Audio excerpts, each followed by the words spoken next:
How many of you guys are out on LinkedIn soliciting recommendations? Next week I want to see every hand in the room go up. Because the first thing you do is create a great profile, then you build your contacts, and then you go out and ask those people for a recommendation.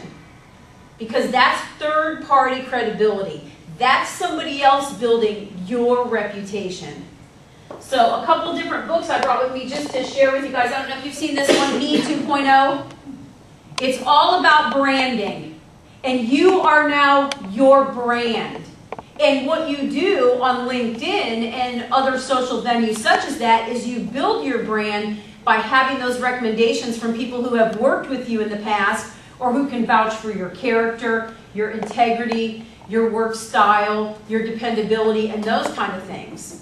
So this helps to, it talks a little bit, I'll just share a couple things in here with you really quick. What's a personal brand? Personal branding is used in public relations, marketing, entrepreneurship, social media. But basically what it is you have to develop what sets you apart from somebody else. Because the question will often come up in the interview, will it not? Why should I hire you versus the 4 other people that I've interviewed today? Does that happen? It could. Okay. So you have to have an idea of what's my message, who am I? And the other reason this helps is because when you're meeting strangers, whether you're networking at a chamber event, whether you're networking with other business professionals who are currently in the field that you are seeking to get into, whether you're networking on a community service project. How many of you guys are out volunteering in the community right now? And while you're doing that, what's happening? You're talking to people, right? And the great thing about it is those are just conversations that start because you're working side by side with somebody on a project that you both are mutually interested in furthering in the community. So it takes all of the expectations out of the situation to build the relationship. So you just start talking. Go ahead.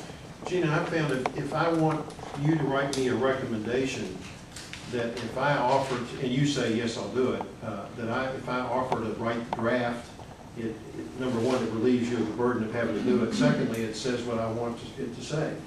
And so you improve your chances if you do that, I've found. And you absolutely can do that.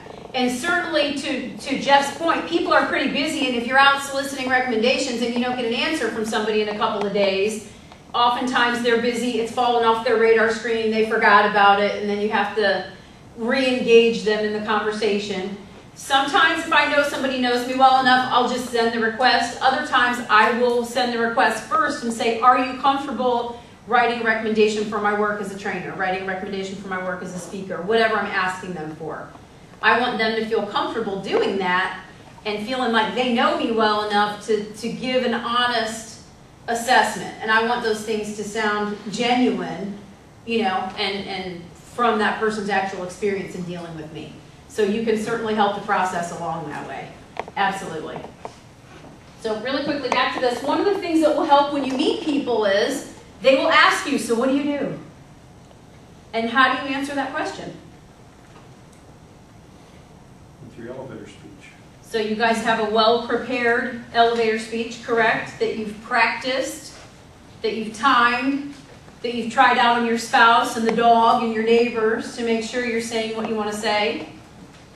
Because even for me, and I enjoy meeting people, but sometimes if I meet somebody and I'm caught off guard, you know, by who they are, and I forget that they put their pants on one leg at a time too, and I'm overly impressed with who they might be in the community or who they might be in their company, and I'm just like, whoa, you know, I'm in the presence of whoever, you know.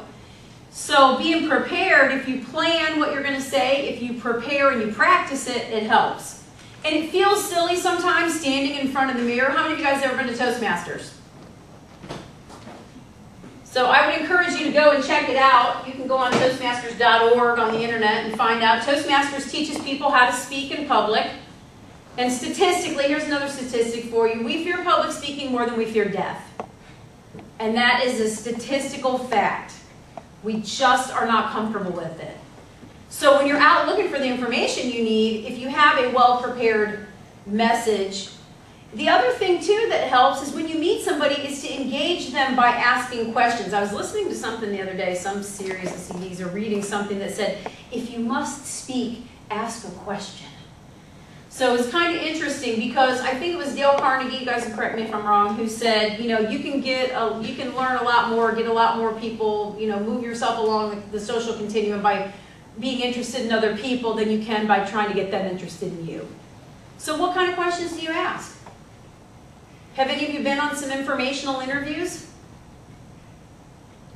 Would you, maybe there's some people that don't know what that means. Would you explain that? Okay, so if you're looking for information and you go and you want to know more about a company or a business, an industry maybe you want to get into human resources. Maybe you want to get into Red Ventures specifically as a company. Maybe you want to just learn more about working in a nonprofit world or something like that. What you do is you seek out resources and people who have information in those industries, and you ask them if they would give you some of their time so that you can sit down and have an informational exchange with them. The biggest challenge for us is we're really quick to always help other people, but we get this paradigm in our mind that nobody really wants to help me. So we're not good at asking for help. We're great at giving it as a general rule, but we have a harder time asking for help. So you'll put together some questions for that person. Would you take a look at my resume and let me know whether or not I've got the appropriate skill set to begin to work in this field? Or what was it about this field that drew you into it? What are you most passionate about that you do here? What led you to start your own business? Who inspires you? What books can I read that you think will add value to me in this field or to me personally or professionally? People love to share information and they love to be a resource for other people. So as long as they know you're not coming into the situation preparing to ask them for a job, all you're looking for is information. People are genuinely flattered when other people think enough of them that they would want to tap into their intellectual capital as a resource. So I would say to you, do not be afraid to ask for those informational interviews.